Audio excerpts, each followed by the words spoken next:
Assalamualaikum warahmatullahi wabarakatuh. Adik-adik TK, kakak-kakak SMP, teman-teman dan ayah bunda, hari ini kita menyambut tahun baru Islam.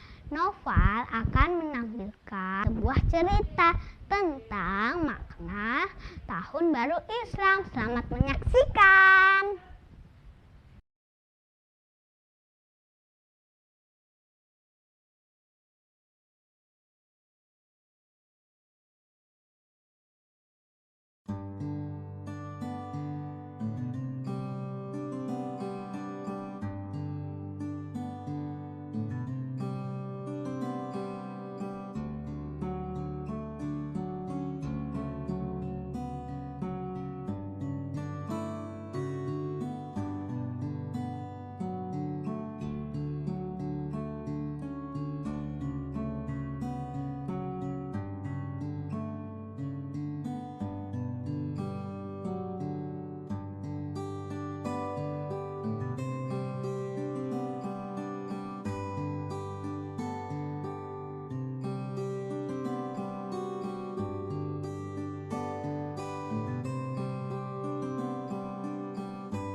Alini.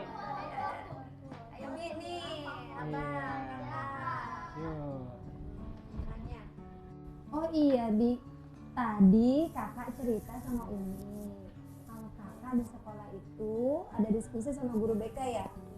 Kalau kakak masih bingung menentukan SMK atau SMA, melanjutkannya kemana seperti itu Bi. Kayaknya kakak harus diskusi deh sama Abi.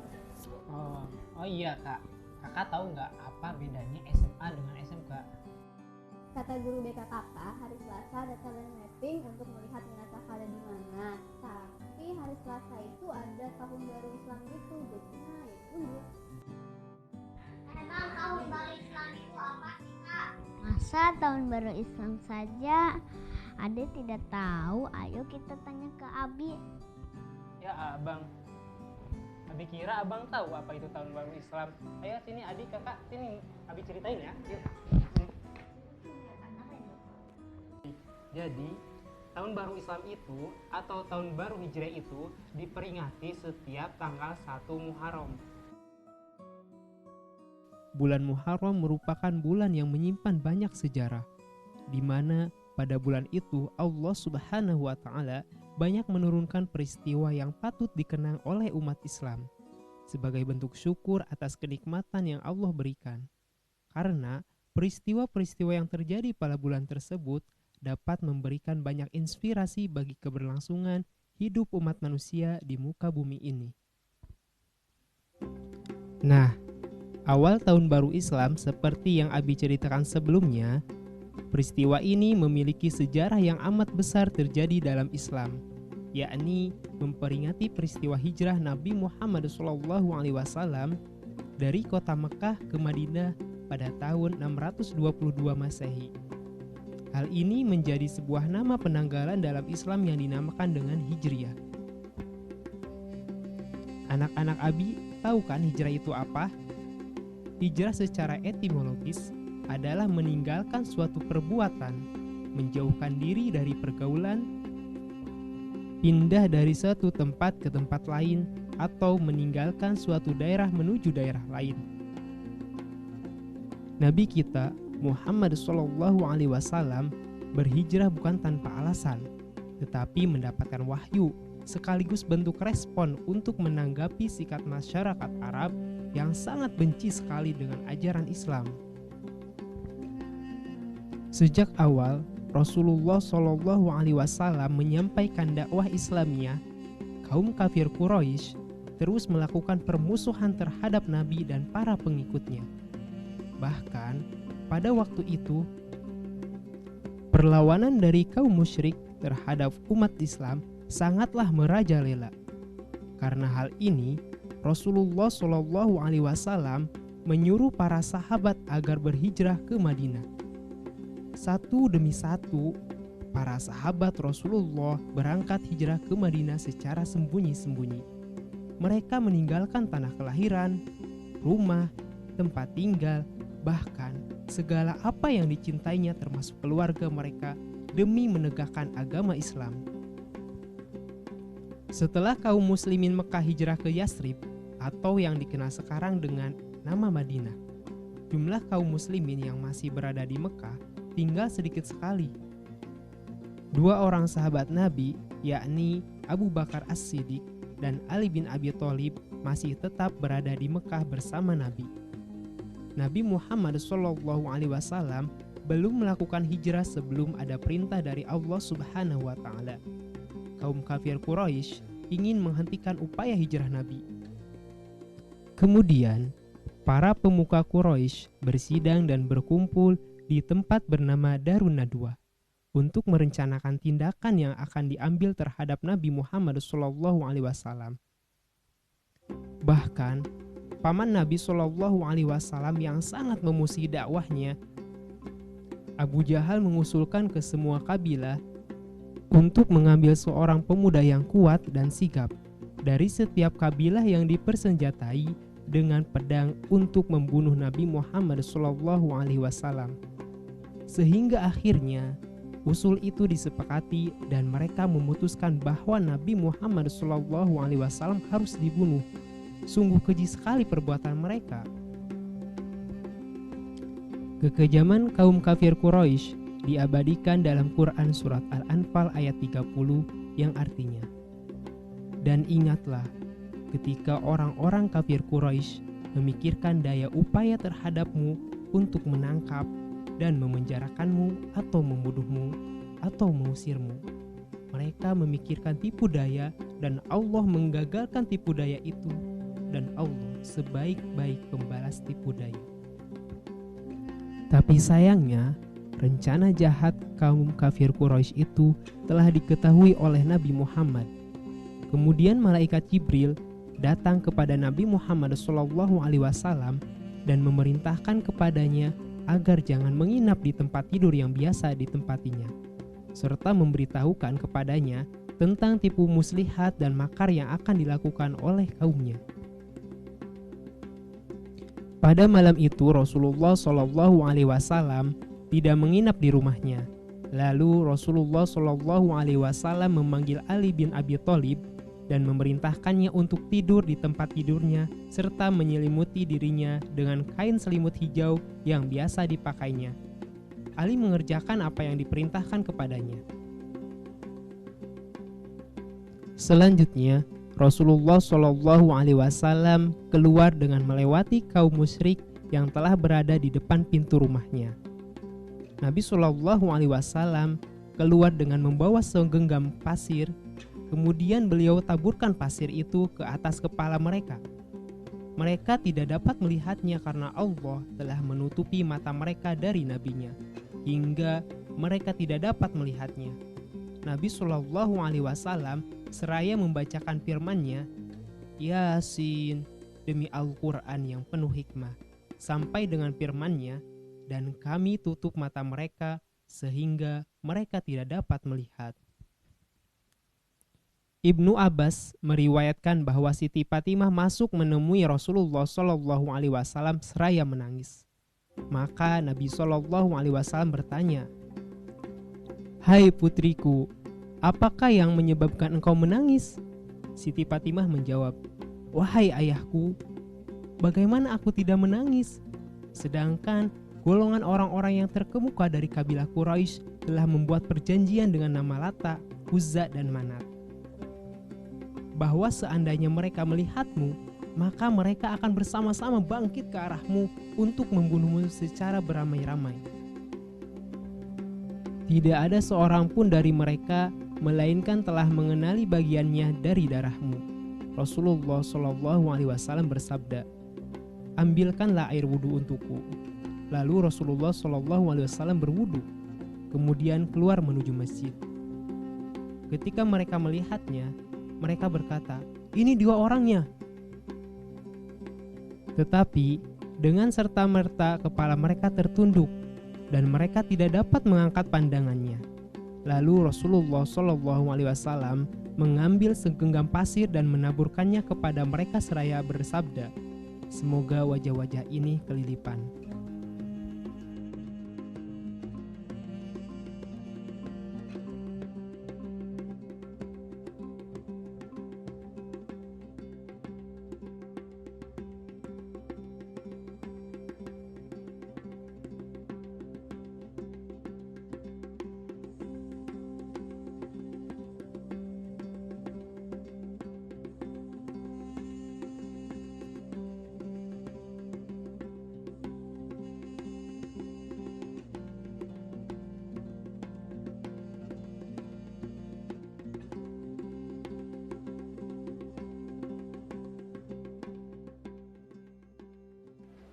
Coba kakak lanjutin ceritanya kak. Jadi Nabi Muhammad kemudian berangkat menuju Gua Sur, sedangkan orang-orang musyrik semalaman menjaga Ali yang mereka sangka Nabi Muhammad. Kemudian pada pagi harinya mereka menyerang secara bersamaan. Tetapi ketika mereka membukanya, ternyata dia adalah Ali. Allah membalas tipu muslihat mereka. Lalu mereka bertanya, kemanakah temanmu? Lalu mereka menelusuri jejaknya. Ketika mereka sampai di bukit, mereka kehilangan jejak. Kemudian mereka mendaki bukit itu dan melewati gua yang dimaksud. Tetapi mereka melihat di pintu gua itu ada sarang laba-laba. Maka mereka berkata, seandainya dia memasuki gua ini, niscaya sarang laba-laba itu tidak akan ada lagi di depan gua, karena Nabi Muhammad tinggal di dalam gua itu selama 3 malam. Upaya kaum kafir Quraisy membunuh Nabi Muhammad ternyata belum berhenti. Saat Nabi Muhammad berhasil keluar dari Mekah dalam perjalanan hijrahnya ke Madinah, ancaman pembunuhan pun masih tetap ada. Kaum kafir Quraisy mengadakan pertemuan di Darun Nadwah untuk menangkap Rasulullah dan membawa ke hadapan mereka. Lalu mereka sepakat bahwa siapapun yang berhasil menangkap Muhammad, hidup atau mati, akan diberi hadiah besar berupa 100 unta merah dan 100 kuda Arab. Lalu seorang laki-laki bernama Suraqah menyatakan kesediaannya. Dengan memacu kudanya, Suraqah berhasil mengejar Rasulullah yang dalam perjalanan ke Madinah. Sepanjang waktu mereka mendapatkan bantuan putra-putri Abu Bakar, Abdullah, dan Asma. Terdapat 3 mukjizat umum yang dikisahkan selama 3 hari ini, yaitu adanya sarang laba-laba di depan gua yang mengecoh para pemburu hadiah, hinggapnya burung dara, dan tumbuhnya pohon yang menyamarkan keberadaan Rasulullah bersama sang sahabat.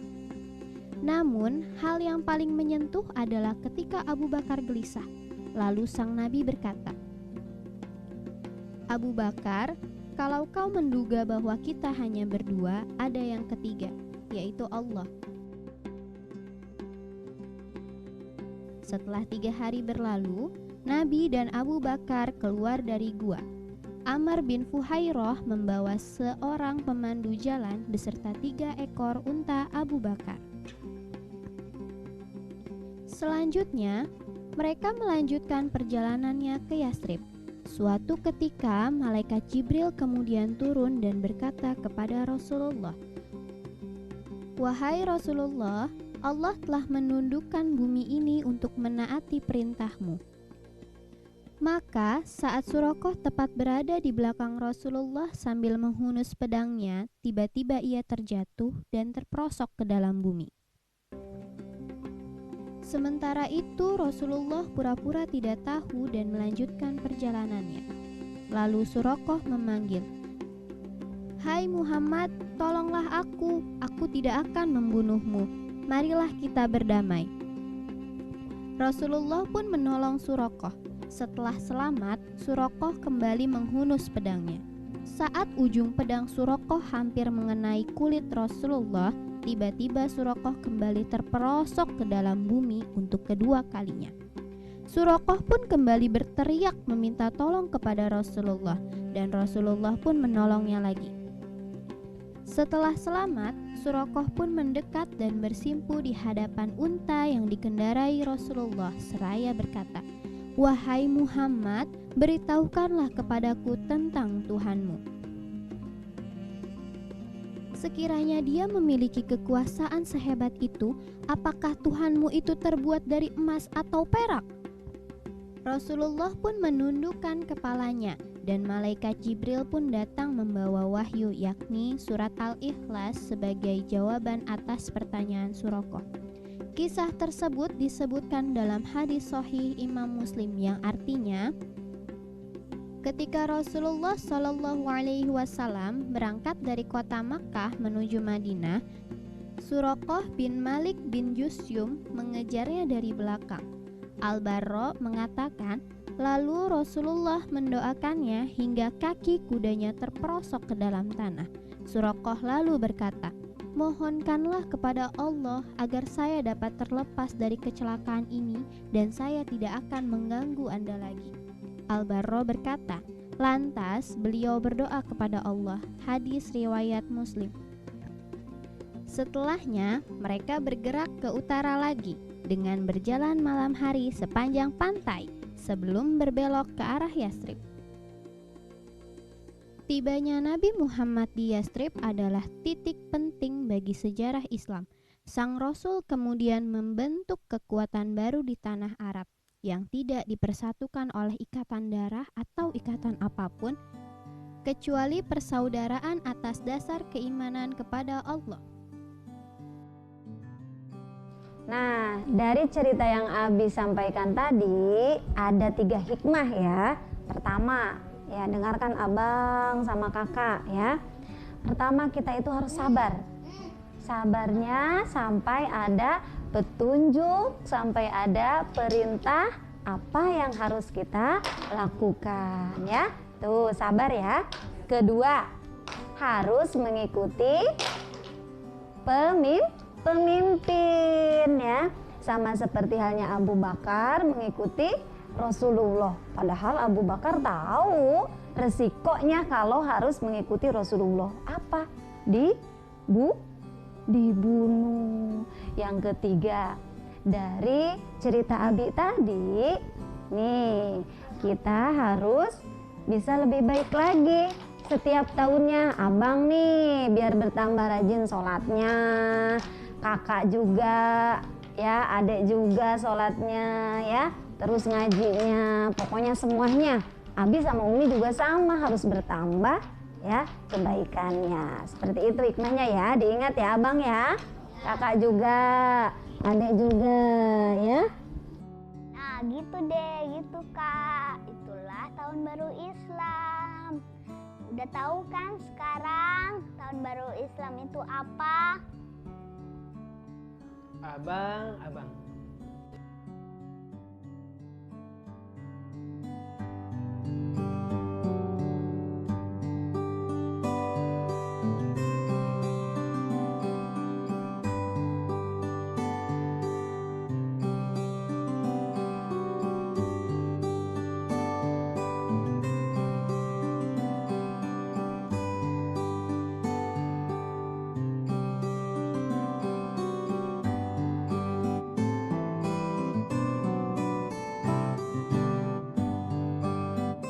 Nah, itulah cerita dari kita. Terima kasih sudah menonton dan menemani kita. Terima kasih. Wassalamualaikum warahmatullahi wabarakatuh. Semangat.